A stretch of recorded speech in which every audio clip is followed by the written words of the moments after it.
Um, okay, a little bit about the image you're looking at now. Um, and it's actually one of my favourite locations in Arkengarthdale, and it's a little way above the village of Booth, and it's looking south onto what are known as the Fell End Hushes, which are a series of open cast mine workings. We don't know the date of the workings there, or the date of the origin of the workings there, but they were certainly being intensively mined and open cast in the from the 1600s through until the later 19th century. The part of the reason I wanted to talk particularly about mining remains is they're quite key to what to the interest of the National Park Authority, and in fact, industrial heritage and lead mining in particular is mentioned as one of the special qualities of the national park. So the 1995 Environment Act, which set the modern framework for national park authorities, what authorities do, and define national park purposes, says that it's our duty in working for the park authority to conserve and enhance the special qualities of the national park and to promote understanding of those special qualities. I'm fairly certain many of you will recognise the image, which of course is Olgang smelt mill along Barney Beck, which is a site I'll be talking about later on in the presentation briefly. It's one of the more iconic industrial remains in the national park, and as the name gives away, it's a smelt mill. So one of the three, I think, lead mining in particular can be characterised into three particular activities, or the lead industry in the Dales. So one of those is extraction. The other is dressing, or the processing of ore, refining it, because when lead ore comes out of the ground, it's actually mixed with a whole bunch of other minerals and needs to be separated. And the third process is smelting. So Grinton ore hearth smelt mill is in fact it's actually two smelt mills. So this is the final stage in lead production. Of course, some of those sites that people are familiar with are really the key iconic sites, and actually the lead industry and its impact on the landscape is very much more widespread than that. And the photograph on the left-hand side of your screen is of Moldside, which is on the western side of Arkengarthdale on the moorlands above Langthwaite, and in that you can hopefully see lots of little pimple-shaped mine shafts and some curious curving earthworks, which are actually the embankments of dams, because water management was a very key part of mining. So those dams are actually storing water for use mostly in the process of dressing or separating the lead ore from the other waste, which originally waste minerals, which came out of the ground with it. And actually, when you look at that photograph on the left, there's areas of bare ground, and those are actually where dressing activity has taken place. And actually that pale colour, and you can normally spot it quite easily if you're walking on the moors on the eastern side of the Dales. So that dressing waste has in some cases been sorted manually, in some cases it's been separated in water. So the provision of water on the surface is quite important for ore processing. It's also important in smelting, because most lead smelt mills needed water power in order to work bellows, which provided the draft for the hearths. So it's important for separating the ore in dressing. it's also key for providing power for roller crushers. So from the 18th century onwards, ore dressing was often centralized on what are called large dressing floors, and which were powered by water wheels, which moved roller crushers and turned large chunks of mineral into a gravel, which was then separated in water. The other side of the image, we've got an adit, so a horizontal mine entrance, and actually again water's involved there. Adits were generally driven not just to provide access into underground, but actually to drain the ground that was being mined. So adits are quite important advancement in mining technology that came along really from the 18th century onwards. There are earlier examples, but the larger scale engineering came along in the 18th century. And the top is a very large shaft, actually nowhere near Swaledale or Arkengarthdale. That's on Grassington Moor. So slightly unusual, and there certainly aren't shafts of this scale in Swaledale and Arkengarthdale, but an example of extractive mining technology. A quick picture of some dressing waste. This is actually the dressing floor at Sir Francis Mine in Gunnerside Gill, which to look at, you wouldn't actually necessarily believe that it was abandoned in the late 19th century, because all of that dressing waste looks so fresh. It's actually a very long time since it was worked, but the dressing waste looks fresh for a couple of reasons. One is that it's actually fairly toxic, and it's very, very slow to colonize by vegetation, although there are specialist plants that do colonize lead spoil heaps. But also in this case, it's actually actively turned over by rabbits quite regularly, which prevents any vegetation taking hold. So here's actually an example of some of that lead tolerant flora, metallophyte flora as it's known. This is in Arkengarthdale, close to the site of New Mill, close to Langthwaite. And the flowers you see in the foreground are mountain pansies.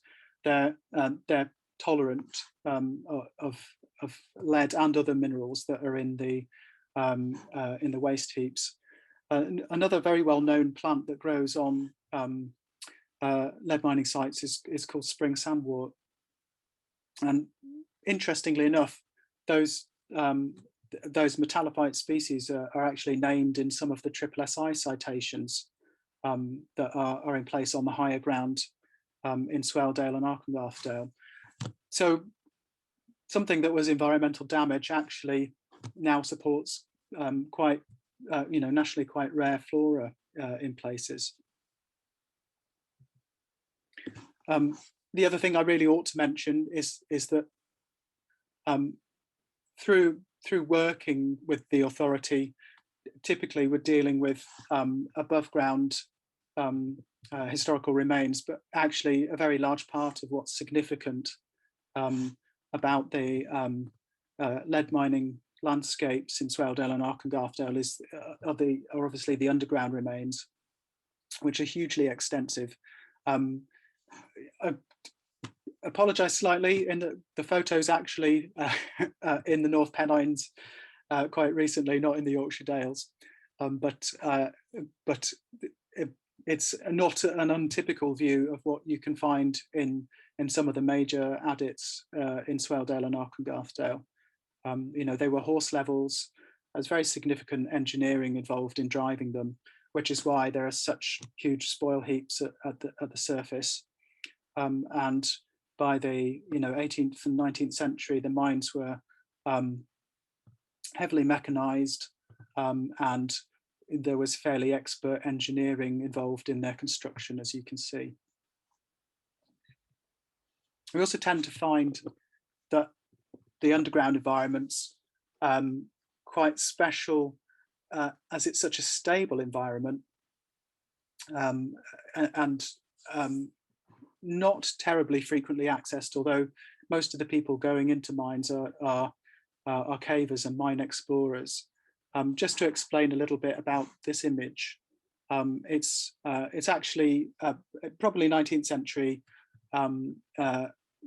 miner practicing writing using the soot from his candle. So actually writing by holding his candle up to the ceiling of the adit in which he was working. And in a slight distraction, but I can't ever help talking about underground remains because they're so interesting. You also get quite interesting and very tangible remains in some mines, although it just looks like some mud probably to most people. If you look quite closely, we're looking at two wagon rails on the floor of an adit, and there's obviously some red and white bunting there. The bunting's there to stop people walking over it, and the reason that we don't want people to walk over it is that it's got shoe prints on it from clogs and hobnail boots in the 19th century. And if you look at the image closely, I hope you can actually see some of those. They're very distinctive footprints produced by clog prints in particular. The authorities' work and the work I was involved in, obviously I go underground, but I do that as a recreational exercise, although I see it as obviously part of the same landscape. The work that the authorities done over the years, and it has been many years, my predecessor, Robert White, has been involved in conserving remains of the surface remains of the lead industry since the 1980s, with the earliest big projects really coming in the early 1990s. And there's a lot of those remains, and part of the challenge is identifying which of those are the most significant, and then finding the funds to do it. And those have fluctuated over the years.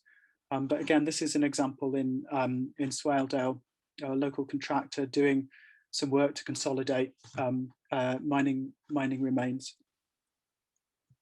And this particular example is actually part of the flue on Grassington Moor, where we had a specialist contractor come in to stabilise some of the remains. He's here working with lime mortars.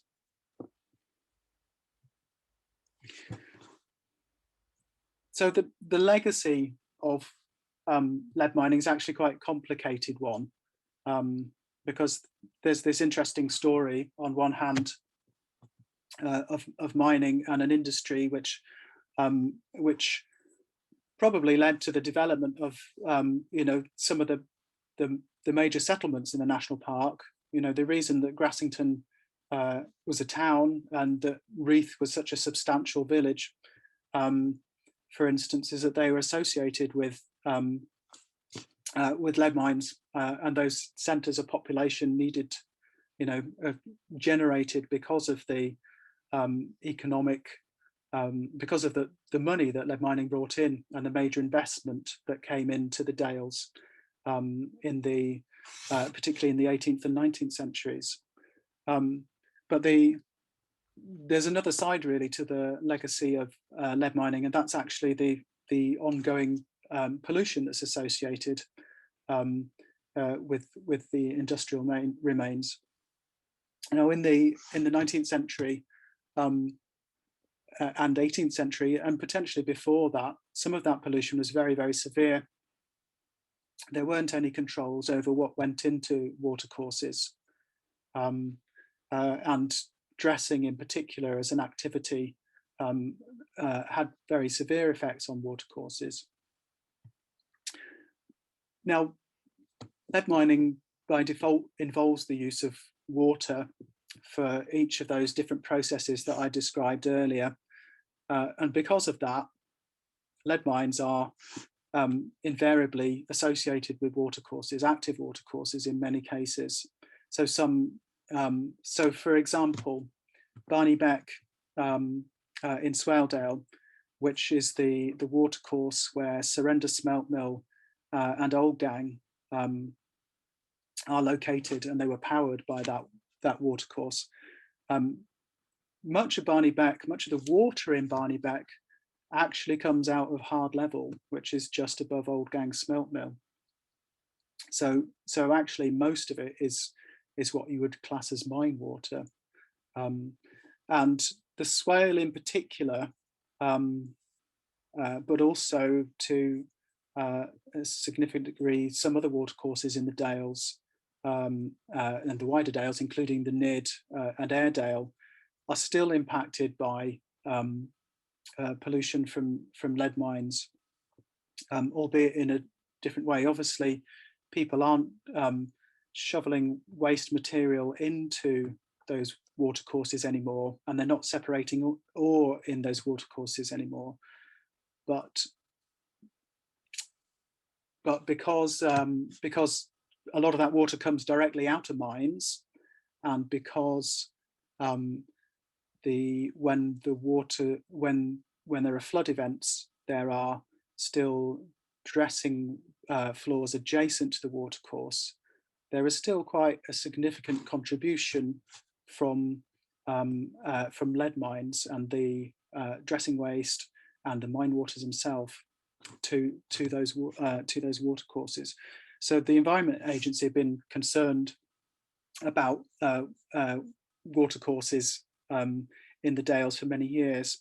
And the reason I include this slide is that the Environment Agency are involved in a project some of you may have heard of called Swale, which is a large lottery-funded project, largely centred around improving nature conservation value and wildlife connectivity. But one of the significant projects within that landscape partnership is designed to improve water quality in parts of the Dales. And as you can see, the red boundary shows that it extends beyond into the North Pennines and Teesdale, which is certainly heavily impacted also by lead mining. And just as a kind of example, it is quite interesting what people can tolerate within water, but actually other animals can't. So for instance, one of the Arkengarthdale water supplies for many years actually was from a mine adit close to Bouldershore, and in fact is still a Yorkshire water site, although currently it's not used for potable water. It has been. And this picture just shows a typical algal bloom that you might find in an adit outflow. In fact, this is an adit that is in the floor of Slee Gill near Booze, and actually now very heavily changed. So we come to the flood event, and I'm actually going to assume that most of you remember the impacts of the flood event, and I'll describe some of them. It was there were an awful lot of houses flooded in Arkengarthdale, Swaledale, and into parts of Lower Wensleydale. So the flood, the cloudburst happened on the 30th of July 2019, and coincided with very, very slow moving air, so very, very light winds, and an area of precipitation where the really dense rainfall was between was basically followed Arkengarthdale down from the top of the dale and extended diagonally following the course of Arkengarthdale over Grinton and as far as Bellaby and Leyburn to a slightly lesser degree in Wensleydale. So actually very, very localized flood event. And as far as I've been able to read, the rainfall varied quite a bit within different parts of the flood area, but the highest recorded rainfall was close to Langthwaite in Arkengarthdale, and I think the heaviest part, there was something like 4 inches within an hour, which is a colossal amount of rain. It's not an unprecedented thing, and actually historically there have always been cloudbursts, and there are some quite well recorded cloudbursts from within the Dales, including one at the turn of the 20th century in Wensleydale, which had very severe effects, including washing parts of buildings away. Lots of bodies were disturbed in the cemetery at the chapel in Hardra, and fairly widespread flooding. And in Grinton, I believe there was a major cloudburst in the 17th century, which caused quite significant damage. So these events happen, and obviously there's fairly regular flooding within the Dales, where it's a very flashy catchment at the best of times anyway. But I think it's probably fair to assume that the chances of these events is increasing with climate change. So what follows now is really a few pictures, mostly to give you examples of the landscape change, and I think really it can only be described as landscape change in parts of Arkengarthdale. And then I'll go on to say a little bit about some of the work we did and some of the work we've got to do still. So this is within Sleagill. And to give a little bit of context, so there are two photos side by side of roughly the same area, taken a year apart. And to give you an idea of scale, from the left to the right-hand side of one photo is maybe around 250 meters. And what it's really showing is that thousands upon thousands of tons of material were adjacent to the watercourse, including parts of dressing floors, were simply washed away and became mobilized during that flood event.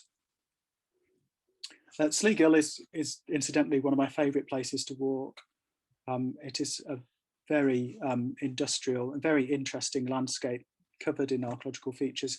This is looking at the floor of Sleagill, so from not right at the top, but maybe halfway up the gill in 2018. And here's a very similar view from 2019, within a few weeks of the flood.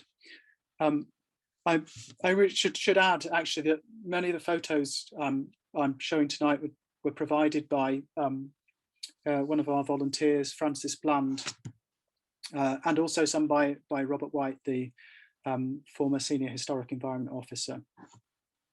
As you can see from the second photo, almost the entire floor of Sleagill was heavily impacted by the flood event. There were numerous, and still are numerous archaeological features within that,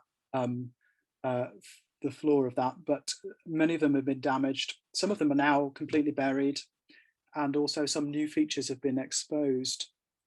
In the higher areas, we also found interesting issues where certain kinds of spoil mine spoil became mobilized during the flood event.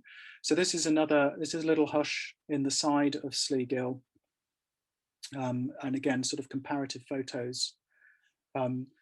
And this material we're looking at that's deposited in the second photo is all dressing waste. So it's all material that was produced by extracting lead ore, and it consists of various other minerals. And it's probably fair to say that it's reasonably toxic. Analysis of lead mine spoil shows that it doesn't just have lead in it, but it also has levels of zinc and cadmium and sometimes even mercury within it. So it is potentially quite serious stuff to get into the water table. Unfortunately, I think the scale of material that's out there, I can't see that there's any practical viable way to deal with all of it. And whilst projects like the Swale project have some funds to address this, I suspect it's only ever going to be a temporary or partial solution. So this material, once mobilised, some of it is obviously now in the watercourses way downstream in the Swale, potentially deposited in silts in the Vale of York and in York and beyond. Some other examples where I look through. So Tannock Rake, again, close to Sleagill. And actually this is, I don't know how well you can see the photos on your screens, but the photo on the right actually does have a person in it for scale. And they're quite small. So the amounts of materials that were moved around by the event were really very, very significant, which also does give rise to interesting thoughts about how pristine some of our mine environments that we've, how pristine they actually are, because there have obviously been many flood events in the past, and it does make one wonder whether a spoil heap is where it was originally, or whether it might have moved, which is interesting. Just to touch on a couple of examples of where remains were exposed, because obviously many things were buried, but this is Faggagill mines towards the top end, to the north end of Arkengarthdale, very large lead mine site, but actually the scouring of movement of water has actually exposed timber remains that had been buried under dressing waste. And so we've had a number of small recording projects to look at some of these sites. And actually this one was potentially the remains of what's called a hotching tub, which is an ore separation device from the probably from the later 19th century. There's other examples, in fact numerous examples, where bits of structure had been exposed, and that washing away of material has exposed surfaces that were created in the 18th or 19th century associated with that industrial activity. And occasionally other timber features like the launder within this photo. This is at Grinton Howe mine, close to Grinton smelt mill. I just move on briefly to talk a little bit about Olgang smelt mill, which was actually a little way beyond the area that was most significantly affected by the cloudburst, but it did sustain some damage, although and the flora of Barney Beck is certainly quite scoured following that event.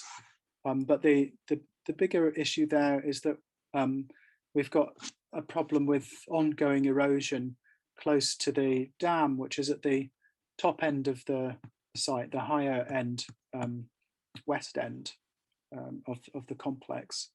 So Olgang is a scheduled monument, so protected by law. You need consent to be able to undertake works there. And the erosion is basically caused by a meander, or I say not meander, but scouring. As once the water level comes up high, it chews into the riverbank on both sides. And there's quite significant risks of further pollution at sites like this. At this end of the site, actually the risk is more archaeological, because it's the erosion is very close to the dam, which was the principal water supply for the dressing floor and also for powering bellows in the smelt mill.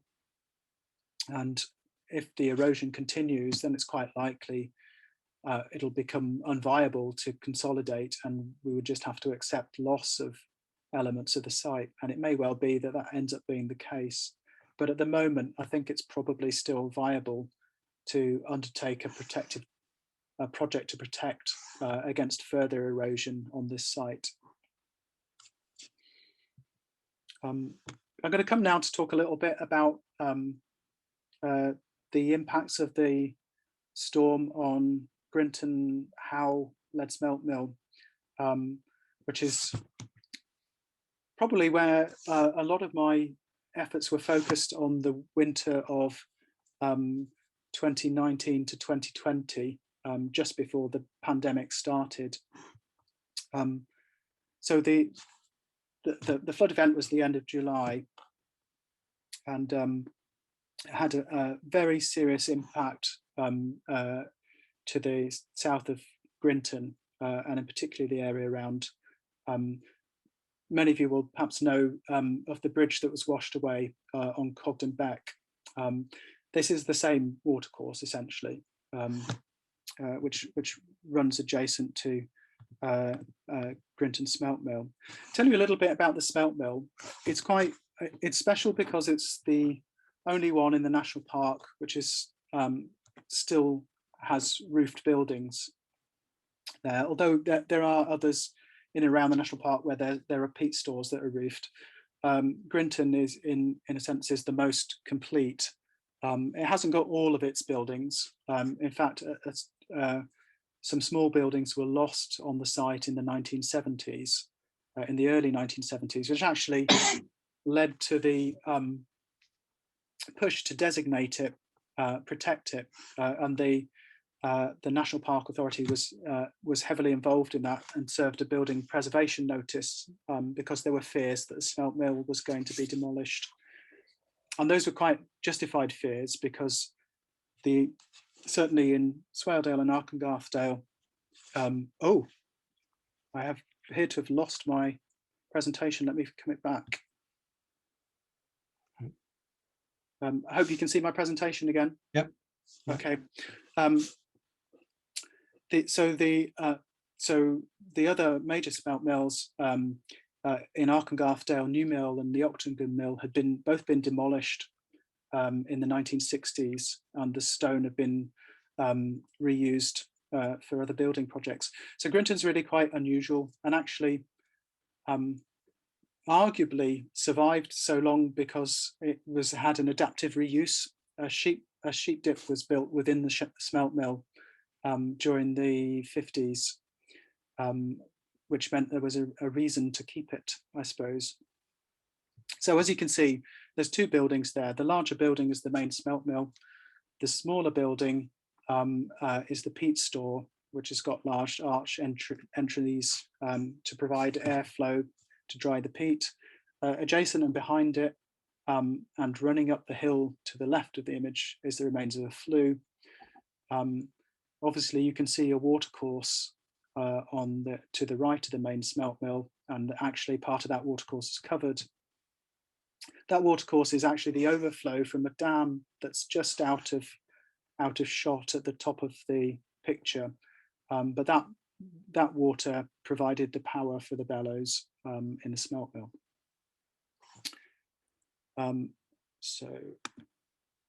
give you a bit of a sense of what it's like inside, and what's special about the smelt mill, it's got this amazing softwood pine timber everywhere, which survives. This is what was the original housing for the bellows, and you go into the other side.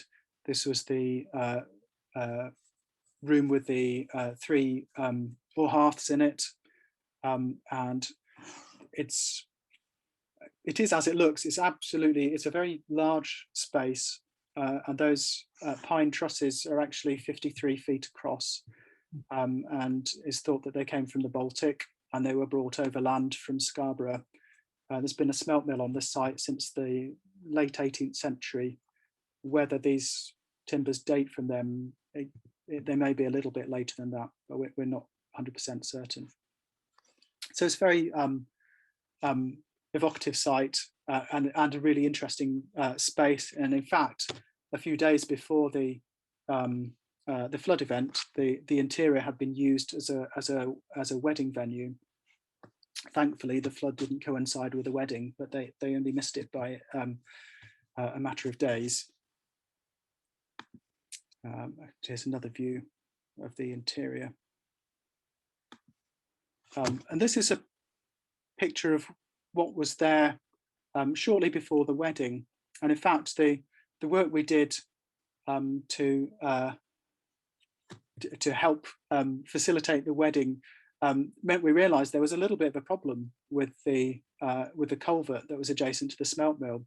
In fact, it had been inspected, and we had to advise the people having the wedding not to drive over it, because some of the footings to the formed arching that you can see had washed out. We only found out about this in the May, I believe, and I was in the process of working up a project, and not an uncomplicated one, because working in a confined space like a culvert carries potential health and safety implications when the flood event happened. But here's the after image, and as you can see, the culvert essentially didn't exist after the flood event. So because it had been, and I suspect, even if those footings had been in, I suspect the culvert might well not have survived the flood event. So what happened at the time was that obviously all of that material collapsed, and the watercourse backed up a little bit, which flooded the smelt mill, and the flooring inside the smelt mill had been cleared prior to the wedding event, and then 3 days after the wedding event, the floor was completely covered again. So it was visible for a matter of a few weeks. So this generated a very severe problem for the site.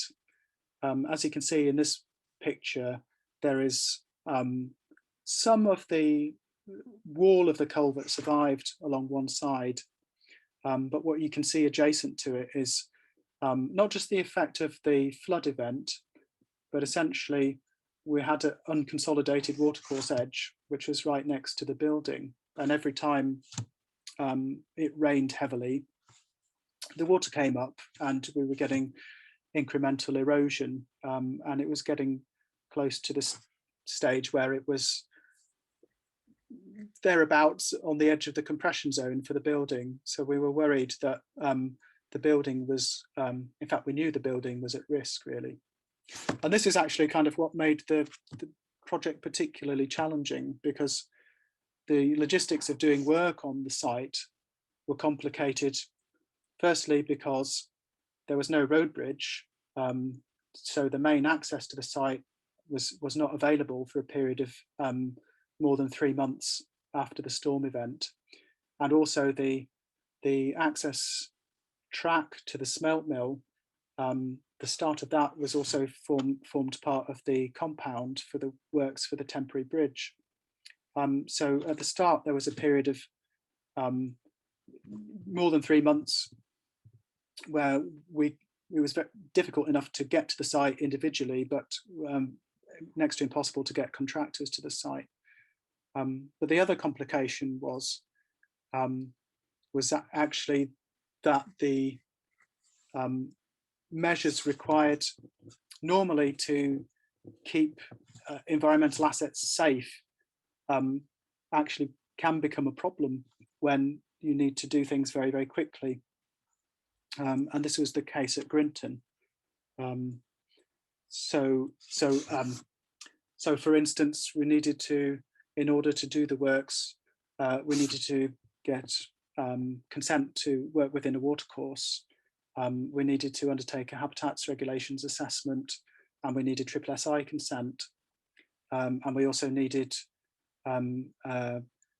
scheduled monument consent from the Secretary of State to undertake works on a scheduled monument. And thankfully, it was, on some levels, it was quite a good test of the system, and it was a combination of being persistent and persuasive, but also explaining to the different bodies involved that the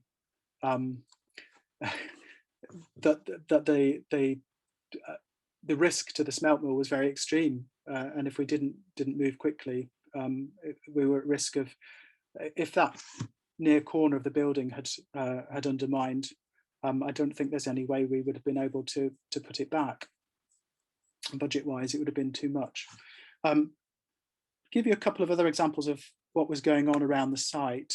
So at the top end of the site, this is one end of the dam in section, and a very large scour pool was created behind the dam, but it also exposed a section, if you like, through the dam, which is archaeologically very interesting. We could see for the first time that actually the original dam was constructed with peat turfs, and you could actually pick up individual turfs as they were falling out into the watercourse, still with vegetation on, presumably from the late 18th century, as they were cut, because it had been anaerobically compressed anaerobically.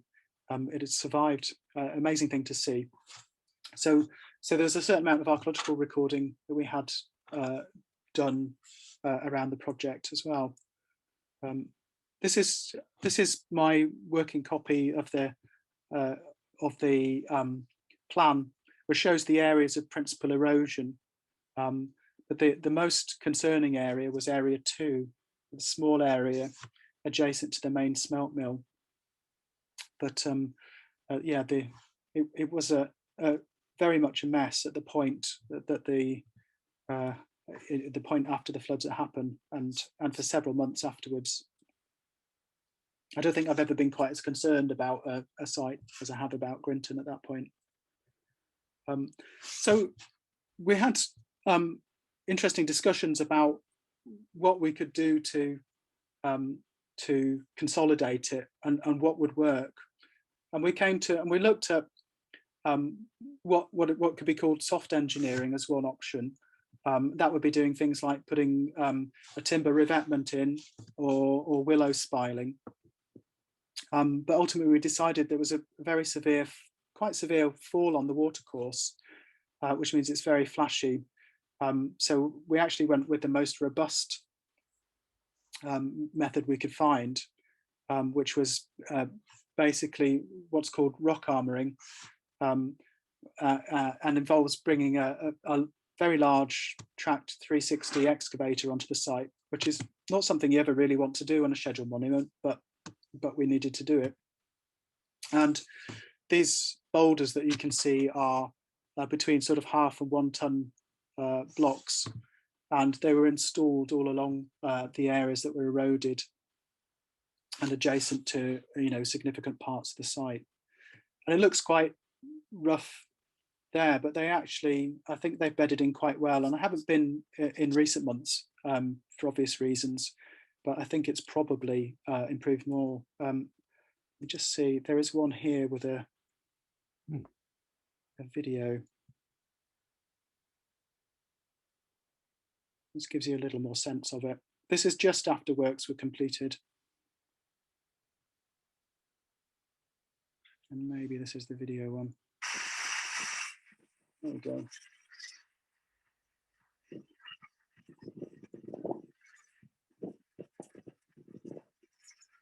It shows the machine at the top of the site. And I'm going to finish on this shot of the smelt mill. This is actually after the last bit of works. We had a contractor come back just before the end of the last financial year, so in March, to do some final works to the side of the culvert wall. So I think all of the major works have now been done at Grinton smelt mill, although doubtless there are still small areas of erosion around the site that will need attention. But it was not a typical conservation project by any means, because the urgency that the erosion problem created for the site. But for me, it's actually probably the conservation project I'm most proud of from all my time in the Dales, and not because it was a shining example of best practice or anything like that, but because of the pressure involved in getting it done, really, and the need to act quickly. And and also the fact that we almost certainly would have lost the building if we hadn't done it. So this is my last slide, and I'm very glad to actually be able to give this presentation, having sort of left the authority in silence a few months ago. It's quite nice to actually be able to showcase something that I did and didn't get a chance to show sooner. So thank you for the opportunity to give the presentation, and happy to take any questions that people have.